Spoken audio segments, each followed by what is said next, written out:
ગુજરાતની અંદર ઘણા સમયથી એક વાત ચર્ચામાં હતી કે ગુજરાતમાં જે નવા ધારાસભ્ય જે 2022માં બન્યા એ લોકોએ પણ ક્યાંક સપનું જોયું હશે કે એમને મંત્રી બનવું હશે અને એ પછી સમય આવ્યો દિવાળીની પહેલા એટલે કે મંત્રીમંડળનું વિસ્તરણ થયું। પણ ઘણા બધા લોકો એવું વિચાર્યું હશે કે આ વખતે અમારો વારો આવશે, એમનો વારો ના આવે। એમાંથી ઘણા બધા નામ આપણે ચર્ચા પણ એ લોકોની કરી, પણ સવાલ એ થઈ રહ્યો છે કે એ ધારાસભ્ય ખુશ છે ખરા? એ ધારાસભ્યને મંત્રી પદ નથી મળી તો તેઓ શું કહી રહ્યા છે તેમની ચર્ચા કરવી છે। કારણ કે કાર્યક્રમ મહીસાગરની અંદર હતો, પાટીદાર સમાજનો એક સ્નેહ મિલનનો કાર્યક્રમ હતો। આ કાર્યક્રમમાં જયેશ રાદડિયા ગયા હતા અને તેમણે આ વખતે ખુલ્લીને જ્યારે મંત્રીમંડળનું વિસ્તરણ થયું એ પછી પહેલીવાર બોલ્યા છે। નમસ્કાર, આપ જોઈ રહ્યા છો નિર્ભય ન્યૂઝ અને હું છું આપની સાથે રિદ્ધિ।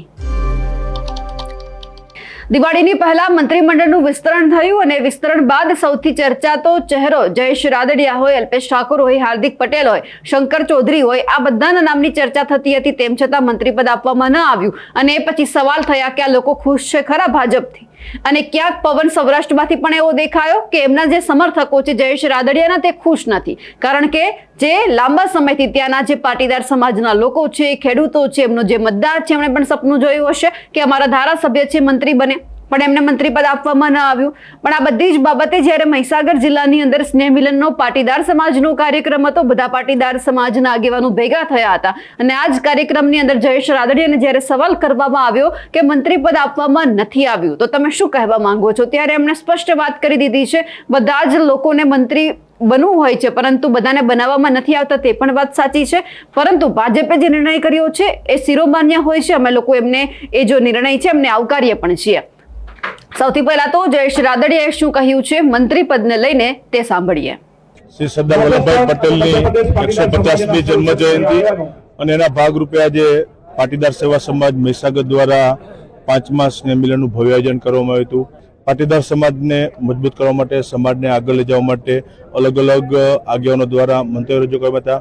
સૌપ્રથમ મહીસાગર પાટીદાર સેવા સમાજના પ્રમુખ અને સમાજને અભિનંદન આપું છું કે ભવ્ય એવો સ્નેહ મિલનનો કાર્યક્રમ અને ભવ્ય રીતે કાર્યક્રમ કર્યો છે અને આ કાર્યક્રમની અંદર મને પણ ઉપસ્થિત રહેવાનો અવસર મળ્યો અને આ કાર્યક્રમની અંદર ભવ્ય સ્વાગત સન્માન કર્યું એટલે પાટીદાર સેવા સમાજ મહીસાગરનો આભાર વ્યક્ત કરું છું। એટલે મંત્રીમંડળમાં સ્થાન મળ્યું નથી એ બધી નસીબની વાત હોય છે।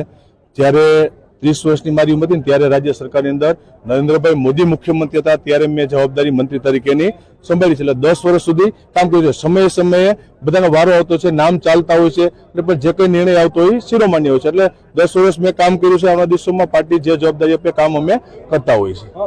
શ્રી સરદાર વલ્લભભાઈ પટેલની 150મી જન્મ જયંતિ અને એના ભાગરૂપે આજે પાટીદાર સેવા સમાજ મહીસાગર દ્વારા 5મા સ્નેહ મિલનનું ભવ્ય આયોજન કરવામાં આવ્યું હતું। પાટીદાર સમાજને મજબૂત કરવા માટે, સમાજને આગળ લઈ જવા માટે અલગ અલગ આગેવાનો દ્વારા મંતવ્યો રજૂ કરવામાં હતા। સૌપ્રથમ મહીસાગર પાટીદાર સેવા સમાજના પ્રમુખ અને સમાજને અભિનંદન આપું છું કે ભવ્ય એવો સ્નેહ મિલનનો કાર્યક્રમ અને ભવ્ય રીતે કાર્યક્રમ કર્યો છે અને આ કાર્યક્રમની અંદર મને પણ ઉપસ્થિત રહેવાનો અવસર મળ્યો અને આ કાર્યક્રમની અંદર ભવ્ય સ્વાગત સન્માન કર્યું એટલે પાટીદાર સેવા સમાજ મહીસાગરનો આભાર વ્યક્ત કરું છું। એટલે મંત્રીમંડળમાં સ્થાન મળ્યું નથી એ બધી નસીબની વાત હોય છે। જ્યારે 30 વર્ષની મારી ઉંમર હતી ત્યારે રાજ્ય સરકારની અંદર નરેન્દ્રભાઈ મોદી મુખ્યમંત્રી હતા ત્યારે મેં જવાબદારી મંત્રી તરીકેની સંભાળી છે। એટલે 10 વર્ષ સુધી કામ કર્યું છે। સમયે સમયે બધાનો વારો આવતો છે, નામ ચાલતા હોય છે એટલે પણ જે કંઈ નિર્ણય આવતો હોય શિરોમાન્ય હોય છે। એટલે 10 વર્ષ મેં કામ કર્યું છે। આવનારા દિવસોમાં પાર્ટી જે જવાબદારી આપે કામ અમે કરતા હોય છે। જ્યારે મંત્રીપદ આપવામાં નથી આવ્યું ત્યારે જયેશ રાદડિયાએ કહી દીધું છે કે આ તો નસીબની વાત છે, જેમના નસીબમાં મંત્રી બનવાનું લખેલું હોય છે એમને બનાવવામાં આવે છે। આમની પહેલા તેઓ 10 વર્ષ સુધી મંત્રી તરીકેની પોતાની ફરજ નિભાવી છે। આ વખતે નથી આપવામાં આવ્યું તો ભાજપનો ક્યાંક નિર્ણય હોઈ શકે છે, પરંતુ હવે એ જોવાનું છે કે એમના જે સમર્થકોમાં નારાજગી છે એ કેટલે અંશે ઉપર આવે છે, આગળ શું થાય છે તે પણ જોવાનું છે।